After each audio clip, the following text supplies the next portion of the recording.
नमस्कार दोस्तों, CID academy Jaunpur में आप सभी का स्वागत है। आज मैं एक नए रीजनिंग के चैप्टर डायरेक्शन टेस्ट यानी हम कह सकते हैं दिशा और दूरी के बारे में चर्चा करने जा रहे हैं। दिशा और दूरी एक चैप्टर हमारा इम्पोर्टेंट है जो हर वनडे कंपटीशन में लगभग 2 से 3 प्रश्न आने की संभावना रहती है और डेफिनेटली 1 मार्क्स यानी 1 नंबर का तो प्रश्न आपका आना ही आना है।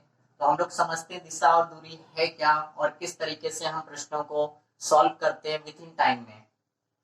देखिए, दूरी क्या होती है और दिशा क्या होती है, सबसे पहले नॉलेज होना चाहिए। किसी भी माध्यम से हम किसी भी तरफ इंडिकेट करके जो चलने की प्रक्रिया बनाते हैं उसे हम क्या बोलते हैं, दिशा बोलते हैं। और एक बिंदु से दूसरे बिंदु तक पहुंचने के बीच के द्वारा तय की गई जो हमारे पास एक बिंदु से बी बिंदु तक की दूरी होती है उसी को हम लोग दूरी बोलते हैं।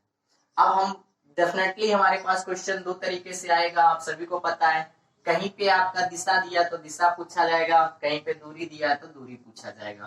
तो सबसे पहले हम समझते हैं दिशाएं क्या होती हैं और किस तरीके हम रीजनिंग में दिशाओं का प्रयोग करते हैं। डेफिनेटली अगर हमें क्वेश्चन में ऐसे ही नॉर्मल एक क्वेश्चन पूछा जाए जनरल नॉलेज के लिए दिशाएं कितनी होती तो आप 10 दिशाएं बताते हैं, बट यहाँ रीजनिंग में हम 10 दिशाओं को ना डिनोट करके यहाँ पे केवल 8 दिशाओं का ही चर्चा करेंगे। देखिए वो दिशाएं कौन सी होती हैं। मुख्य दिशाएं जो होती है हमारे पास वो आपकी 4 दिशाएं होती है। इसको याद करने का तरीका, ऊपर होता है उत्तरी ध्रुव इसलिए उत्तर दिशा दिया जाता है, नीचे होता है दक्षिणी ध्रुव इसलिए इसे दक्षिण बोला जाता है। जस्ट सामने आप एरो बनाइए, पूर्व पश्चिम का कंफ्यूजन खत्म हो जाता है। एरो हमेशा अपने से अपोजिट हम रखते हैं, जहां पे एरो का मुंह होता है ये हमेशा पूर्व दिशा कहलाएगा और इसके बाद इसके बची हुई एक दिशा होगी वो पश्चिम कहलाएगी। यानी अक्सर एग्जामिनेशन में क्या करते हैं, हम दिशाओं के बारे में भूल जाते हैं, पूरब की जगह पश्चिम, पश्चिम की जगह पूरब कर देते हैं तो हमारा आंसर जो आना चाहिए वो नहीं आ पाता है। अब इसके बाद जब हमने इस दिशा के प्रोसेस को समझ लिया तो यहाँ से आपको पता है कि हमारी मुख्य दिशाओं से सह दिशाएं यानी कोऑर्डिनेट दिशाएं 4 बनती हैं। वो 4 दिशाएं इस तरीके से होती हैं। अगर हम बात करें पर्टिकुलर तो या तो हम एंटी क्लॉकवाइज दिशाओं को रखें या क्लॉकवाइज दिशाओं को रखें, इसका कोई अंतर नहीं पड़ता है। यहाँ पे अगर उत्तर है और यहाँ पे आपका पूरब है तो आने वाली जो दिशा है उसको उत्तर पूरब हम कहें या फिर पूरब उत्तर कहें, कोई अंतर नहीं पड़ता है क्योंकि पेपर में इतना माइनर डिफरेंस नहीं देगा। या तो वहां पे पेपर में ऑप्शन में उत्तर पूरब लिखा होगा या पूरब उत्तर लिखा होगा, एक ही लिखा होगा, दोनों नहीं दिया जाएगा किसी भी हालत में। तो इस तरीके हम क्या करते हैं, 8 दिशाओं के बारे में समझते हैं पहले। तो यहाँ पे आप देख रहे हैं उत्तर दिशा है तो यहाँ पे इसके बीच यहाँ पूरब है, दोनों के बीच की दिशाओं को हम इस नाम से जानते हैं। इसी तरीके इनके बीच की दिशा, इसके बीच की दिशा और इसके बीच की दिशा को लिखते हैं। तो यहाँ पे आपके पास दक्षिण होता है, यहाँ पे आपके पास पश्चिम होता है। ये दिशा आपकी पश्चिम उत्तर हो जाती है और ये दिशा आपकी हो जाती है दक्षिण पश्चिम और ये दिशा आपकी हो जाती है पूर्व दक्षिण। तो इस तरीके से आपने देखा कि 8 दिशाएं हमारी किस तरीके से बनती हैं और 8 दिशाएं अगर हमारे पास क्लियर हो जाती है तो हम दिशाओं से कोण के बारे में नॉलेज करते हैं। यानी सिंपल भाषा में अगर हम बात करें तो अगर पर्टिकुलर आप देख पा रहे होंगे तो यहाँ पे 90 डिग्री का कोण बन रहा है और इसी तरीके से अगर हम देखें तो इस भाग में भी 90 डिग्री का कोण बनेगा। यानी एक पूरे अगर बिंदु से बात करें हम तो चारों दिशाओं में अगर घूमे तो 90 डिग्री 90 डिग्री 90 डिग्री करके हम एंगल बनाते हैं। यानी जब भी हमें कोण से रिलेटेड क्वेश्चन कोई भी पूछेगा तो उसका डिवाइडेशन करके 45 और 90 का कॉम्बिनेशन बनाकर पूछा जाता है या फिर 90 का कॉम्बिनेशन या फिर 45 का कॉम्बिनेशन बनाकर पूछा जाता है क्वेश्चन। तो या हमको दिशा देकर पूछे या फिर एंगल देकर पूछे, हमें चीजों को ध्यान रखना होगा। अब सबसे इंपॉर्टेंट बात आती है, जब हमने दिशा के बारे में ज्ञान कर लिया तो ये तो हमारी हो गई उन लोगों के लिए जिनको नॉलेज है, और बिना नॉलेज वाले भी हमारे पास हैं, वो भी दिशा का ज्ञान करते। तो अपने पुराने मेथड पर हम बात करें तो वो हमारी दिशाएं हाथों से बायां दायां हम ज्ञात करते हैं। तो आप यहाँ पे देखेंगे कि अगर हम पर्टिकुलर उत्तर की तरफ जा रहे हैं तो यहाँ पे हम अपने डायरेक्शन के अनुसार बायां दायां कन्वर्ट करके मूव करते हैं अगर दिशा नहीं पता है तो। यहाँ पे आपका दायां हाथ होगा तो इसलिए ये दिशा आपकी दाएं कहलाएगी, यहाँ पे आपकी बाएं कहलाएगी। तो हमें जिस तरीके से कहेगा प्रश्न में कि उत्तर की तरफ गए और फिर बाएं मुड़े दाएं मुड़े, तो हम अपनी कंपेरिजन क्या करेंगे, बाएं दाएं से तुलना करेंगे और तुलना करने के बाद जिस तरफ हमारा दायां होता है उस मनुष्य का भी दायां उसी तरफ होगा। अब यहाँ पे बात करें अगर हम पश्चिम की तरफ जाएंगे तो यहाँ पे फिर वही कंडीशन, आपकी दायां ऊपर जाएगा और बायां आपका नीचे आएगा। नीचे की कंडीशन की अगर हम बात करें दक्षिण की तरफ जाएंगे तो दायां हमारा यहाँ पे आएगा और बायां हमारा यहाँ पर आएगा। फिर हम आगे बढ़ते हैं यहाँ पे तो फिर देखेंगे आप दायां हमारा इधर आएगा और यहाँ पे बायां आएगा। आपको ये बहुत अच्छे से याद होना चाहिए। यानी आपने अभी क्या देखा कि किस तरीके से हम दिशा को ज्ञात कर सकते हैं, फिर इसके बाद सदिशाओं को कैसे ज्ञात कर सकते हैं और किस तरीके हमारे पास कोणों का हम कॉम्बिनेशन बना सकते हैं, और फिर हमने अंतिम पॉइंट में देखा कि बायां और दाएं का कोऑर्डिनेशन कैसे बनता है।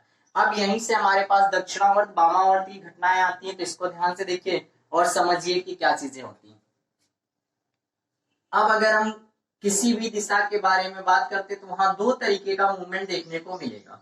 वो दिशा का मूवमेंट हमारा होगा दक्षिणावर्त या वामावर्त। आप सभी को पता है अगर हम किसी भी पर्टिकुलर बिंदु से अपने हाथ के बाएं की तरफ मूवमेंट करते हैं तो वामावर्त कहलाता है, और अपने हाथ के दाएं वर्त मूवमेंट करते हैं तो दक्षिणावर्त कहलाता है। यानी सिंपल भाषा में बात करें तो क्लॉकवाइज एंटी क्लॉकवाइज।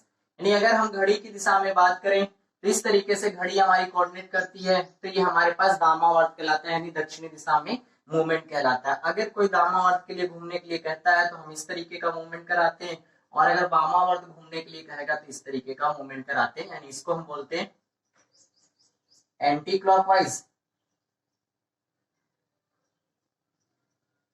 और इसको हम बोलेंगे क्लॉकवाइज। तो इस तरीके आप ध्यान रखें। यानी हिंदी में अगर आप देखेंगे तो इसको बोलेंगे दक्षिणावर्त और इसको बोलेंगे वामावर्त। अभी आगे प्रश्नों में प्रयोग किया जाएगा, आप इसको देख पाएंगे। अब यहां से क्या हो गया, हमने अभी दूरी ज्ञात करने के बारे में सीखा कि किस तरीके से हम दिशा में निकलेंगे और कहां तक पहुंच पाएंगे। कभी कभी क्या होता है, दो दिशाओं को मिलाने वाली एक दिशा बीच की बन जाती है, जिसे हम लोग क्या बोलते हैं, पाइथागोरस थ्योरम के बारे में बात करते हैं। तो कुछ दिशाएं हमारी ऐसी बन जाती हैं कि जहां दो बिंदुओं को मिलाने वाली बिंदु थे, एक नया रास्ता मिल जाता है, एक नई बिंदु मिल जाती है, जिसको हम कुछ पाइथागोरस थ्योरम के नाम से समझते हैं। देखिए पाइथागोरस थ्योरम क्या है, इंपॉर्टेंट है। आर्ट साइड वाले बच्चे थोड़ा सा इसको ध्यान देंगे, लगभग सभी को जनरली बताया गया होगा, साइंस साइड वालों का तो पाइथागोरस से बहुत अच्छे से अपडेट होंगे। चलिए देखिए, अगर मान लीजिए हम यहाँ पे दो दिशाओं के बारे में बात करते हैं और यहाँ पे हमारे पास कोई व्यक्ति दिया हुआ प्रश्न में बोले कि अगर वो क्या करता है, इस तरीके से ऊपर की दिशा में 4 किलोमीटर गया हो और यहाँ से किसी दिशा में आपका 3 किलोमीटर गया हो, तो इस तरीके का कॉम्बिनेशन अगर हमारे पास कोई भी बन जाता है और यहाँ पे बिंदु पर 90 डिग्री का कोण बन जाता है, तो इन दो बिंदुओं को मिलाने वाली एक रेखा जनरेट हो जाती है, और इसको ज्ञात करने के लिए बोला जाता है, तो यहाँ पे पाइथागोरस थ्योरम का प्रयोग किया जाता है। आप इनको भुजाओं को इस तरीके से जानते हैं, इसको कर्ण रेखा के नाम से जानते हैं, और इसको हम आधार रेखा के नाम से जानते हैं, और इसको हम लंब रेखा के नाम से जानते हैं। जब भी आपके पास इस तरीके का कोई भी फिगर बन जाता है दूरी ज्ञात करने के लिए, तो आप वहां पे डायरेक्ट दूरियों को जोड़ते नहीं है कि पता चले 4 जोड़ दिया आपने, 3 जोड़ दिया और आपने कहा कि 4 3 7 हो जाएगा, ये आंसर आपका गलत हो जाता है। यहाँ पाइथागोरस थ्योरम लगती है, वो हमारी क्या कहती है, इसको समझिए।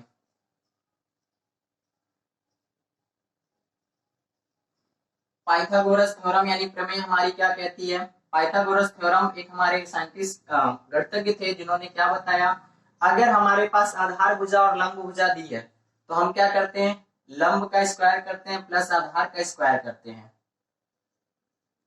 और बराबर कर देते हैं, तो कर्ण के स्क्वायर के बराबर हो जाती है। यानी अगर हम इन दो भुजाओं का स्क्वायर करके जोड़ देते हैं तो क्या होती है, इनके पर्टिकुलर दोनों बिंदु से खींची गई भुजाओं के बराबर हो जाती है। अब यहाँ पे अगर हम बात करें, मान लीजिए हमारे पास लंब 4 दिया हुआ है, यूनिट में सेंटीमीटर, यूनिट में अगर किलोमीटर देता है तो किलोमीटर है, या फिर मीटर में देता है तो मीटर है, इसका अंतर नहीं पड़ेगा हमारी रीजनिंग में, क्योंकि यूनिट का यहाँ पे कोई महत्व नहीं होगा, मैथ्स में ज्यादा यूनिट इंपॉर्टेंट रखती है। अब यहाँ पे 4 दिया गया, प्लस यहाँ पे हम अगर 3 के बारे में बात करें, प्लस हमें मान लीजिए ये दूरी ज्ञात करनी है, जैसा कि यहाँ क्वेश्चन मार्क बना हुआ है।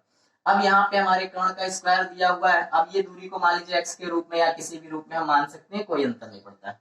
अब यहाँ पे इसका स्क्वायर करेंगे तो 4 चौक 16 हो जाएगा, 3 का स्क्वायर करेंगे 3 त्रिक 9 हो जाएगा, दोनों को जोड़ेंगे हो जाएगा 25, और यहाँ पे x स्क्वायर के रूप में लिखा है, तो आप सभी को पता है कि अंडर रूट हट के इस पे आ जाएगा, तो यहाँ पे क्या हो जाएगा 25 का स्क्वायर हो जाएगा, और यहाँ पे x मूल रूप में हमें मिल जाएगा ये दूरी। अब यहाँ पे क्या होता है, यहाँ पे हम अंदर उन नंबरों का तब तक मल्टीपल निकालते हैं जब तक वो बाहर निकल आता है। तो यहाँ पे भाई 5 into 5 अगर हम करेंगे तो टोटली आपका क्या होगा, बाहर निकल आएगा, तो कुछ नहीं बचेगा, यानी x की वैल्यू आपकी कितनी आ जाती है, 5 आ जाती है।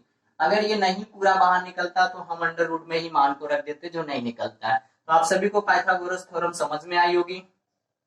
इसका प्रयोग जनरली क्या होगा, अभी कंपैरिजन करने के लिए दिया जाएगा, घड़ी की कोई सुई के दिशा में डिनोट कर देगा चलना है या फिर 90 डिग्री चलना है, क्वेश्चनों को हम लोग करते हैं। तो बेसिक तौर पे मुझे लगता है कि चैप्टर आपको समझ में आया कि हमारा आज का टॉपिक क्या होने वाला है। अब हम कुछ प्रश्नों को सॉल्व कराते हैं हर तरीके से। बाकी जो प्रश्न आपके एक्सरसाइज में प्रॉब्लम जनरेट करते हैं कमेंट्स के माध्यम से आप उसको स्क्रीनशॉट करके अपलोड करिए या फिर आप व्हाट्सएप के माध्यम से हमारे भेज सकते हैं। चलिए नेक्स्ट क्वेश्चन देखते हैं हम लोग।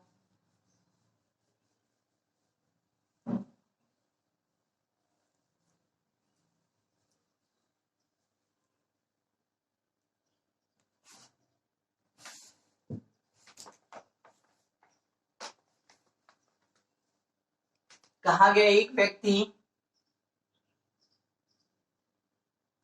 व्यक्ति दक्षिण की ओर 6 किलोमीटर चलता है। दक्षिण की ओर 6 किलोमीटर चलता है। बाईं ओर मुड़कर 4 किलोमीटर चलता है। बाईं ओर मुड़कर 4 किलोमीटर चलता है। फिर बाईं ओर मुड़कर 5 किलोमीटर, फिर बाईं ओर मुड़कर 5 किलोमीटर चलता है। उसका मुख अब किस दिशा में है? उसका मुख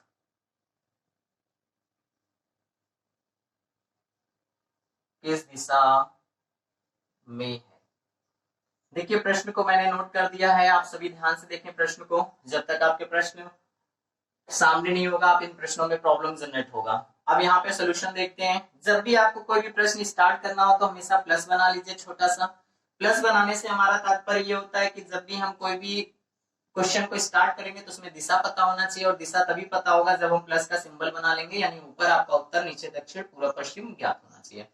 दूसरी चीज ये होगी कि आपको जहां पे यहाँ देख पा रहे होंगे 6 किलोमीटर, 4 किलोमीटर, 5 किलोमीटर दिया हुआ है, तो जब भी इस तरीके की यूनिट दी हो, आपको दूरी दी हो, तो उस दूरियों को हम ऐसा बनाते हैं कि हमें क्या हो, वहां पे समझ में आए 6 किलोमीटर कितना है, 4 किलोमीटर कितना है, 5 किलोमीटर कितना है। अब ऐसा ना हो कि 6 किलोमीटर को आपने छोटा बना दिया, 4 किलोमीटर को बड़ा बना दिया, तो आपका आंसर गलत हो सकता है। संभवतः पहला हम प्रश्न लेते हैं। एक व्यक्ति दक्षिण की ओर, आपको दक्षिण की ओर कहा गया, इसका मतलब दक्षिण हमारा नीचे होगा, कितना जाता है, 6 किलोमीटर जाता है, तो आपने इसको 6 किलोमीटर बना लिया। फिर कहा गया बाईं ओर मुड़कर 4 किलोमीटर। जब आप नीचे की तरफ जाएंगे तो आपको अभी मैंने बताया कि बायां हमारा होगा इस साइड। अब ये हमारे पास 6 किलोमीटर दूरी दी है और ये 4 किलोमीटर दूरी दी है। फिर बाईं ओर मुड़ता है और 5 किलोमीटर जाता है। जब हम इस दिशा में वर्क करेंगे तो 5 किलोमीटर हमारा 6 से थोड़ा सा नीचे होगा, और यहाँ पे हम बाईं तरफ मुड़कर चलेंगे। तो फिर पूछा गया उसका मुख किस दिशा की ओर है, तो आप सभी को पता है कि मनुष्य जो है वो कहाँ पे जा रहा है, यानी व्यक्ति कहाँ जा रहा है, ऊपर की तरफ, और ऊपर हमारा क्या होता है, उत्तर दिशा सही होगी। तो वहां 4 विकल्प आपके एबीसीडी में दिया होगा, जहां पे आपका उत्तर दिया होगा वही ऑप्शन आपका सही हो जाएगा। तो ये हमारा बेसिक लेवल का पहला प्रश्न था, जिसमें हमें क्या ज्ञात करना था, दिशा ज्ञात करना था, आपने सीखा। अब हम लोग देखते हैं नेक्स्ट प्रश्न, दूरी कैसे ज्ञात करते हैं, और क्वेश्चन को देखते हैं।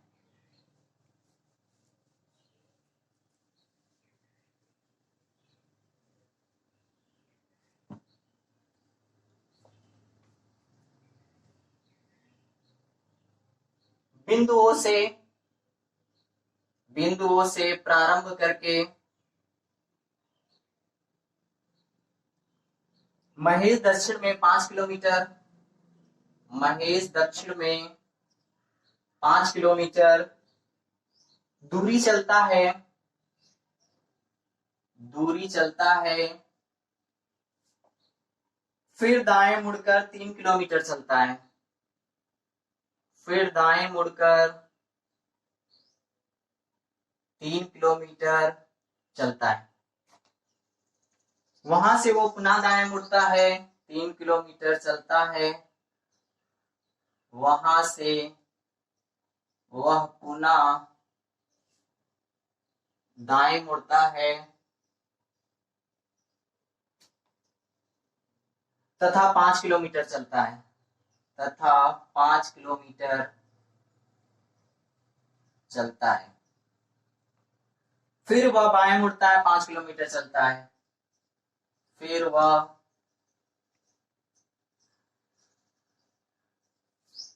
बाएं मुड़ता है, 5 किलोमीटर चलता है। वह प्रारंभिक बिंदु से कितनी दूरी पर है? पूछा गया है वह प्रारंभिक बिंदु से कितनी दूरी पर है, ये क्वेश्चन है आपका। अब क्वेश्चन को ध्यान दीजिएगा सभी लोग। सबसे पहले कितनी बार बाएं दाएं कहता है इसका कोई अंतर नहीं पड़ता है, बट हमें ध्यान रखना है कि हमें जितनी बार कहेगा उतनी बार उसे चलाना ही है। तो यहाँ पे देखिए बिंदु ओ, मान लीजिए हमने जो प्लस पॉइंट बनाया था उसी को बिंदु ओ मान लेते हैं, और इसके बाद क्या करते हैं, जिस दिशा में वो कहता है उस दिशा में चलना प्रारंभ कर देते हैं।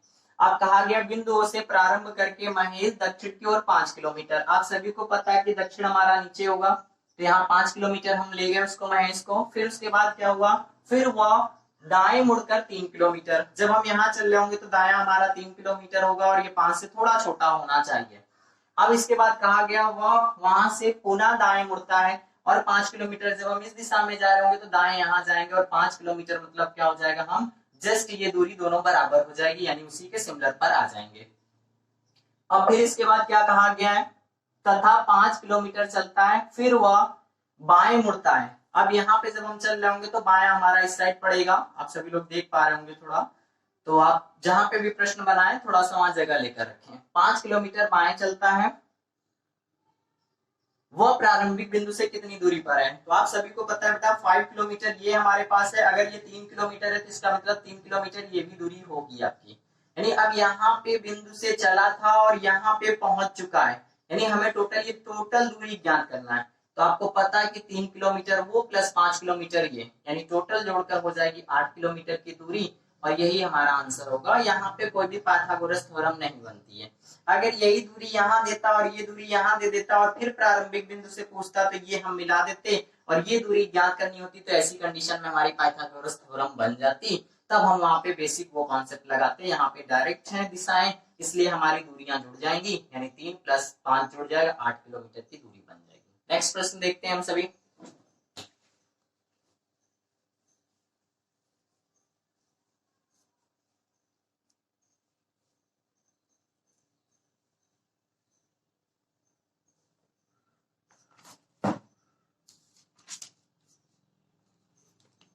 मॉल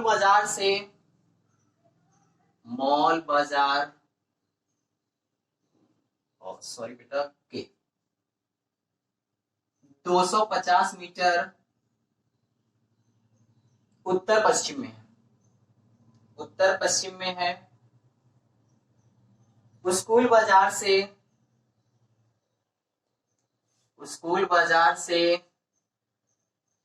250 मीटर दक्षिण पश्चिम में है, दक्षिण पश्चिम में है। दिशा का बहुत अच्छा नॉलेज होना चाहिए, गलत नहीं लिखेंगे, जो दिया है वही लिखेंगे। स्कूल मॉल से किस दिशा में है, पूछा गया स्कूल मॉल से किस दिशा में है।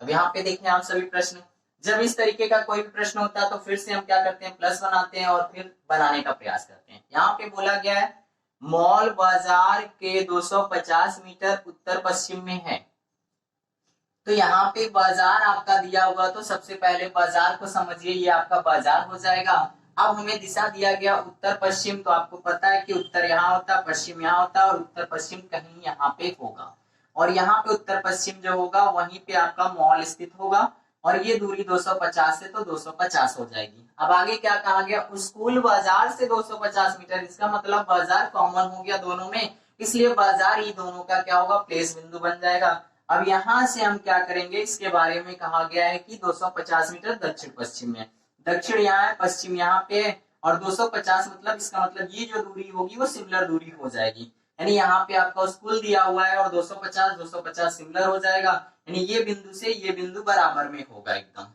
अब आगे कहा गया स्कूल मॉल से किस दिशा में है, तो यहाँ पे स्कूल है और ये आपका मॉल है, तो पूछा गया है मॉल से किस दिशा में। यहाँ ध्यान दीजिएगा, जो क्वेश्चन कर रहा होता है वो आपका आंसर नहीं होता, अपोजिट वाला आंसर होता है। तो पूछा गया स्कूल मॉल से किस दिशा में। अक्सर गलती कर देते हैं सब, मॉल और स्कूल क्या है अंतर नहीं आता है और आप जल्दी में आंसर गड़बड़ कर देते हैं। तो यहाँ पे पूछा गया मॉल से किस दिशा में, तो क्वेश्चन हुआ कौन, तो स्कूल, इसका मतलब नीचे की तरफ होगा, तो यहाँ पे आंसर हो जाएगा दक्षिण, यानी आंसर आपका क्या हो जाएगा दक्षिण की तरफ।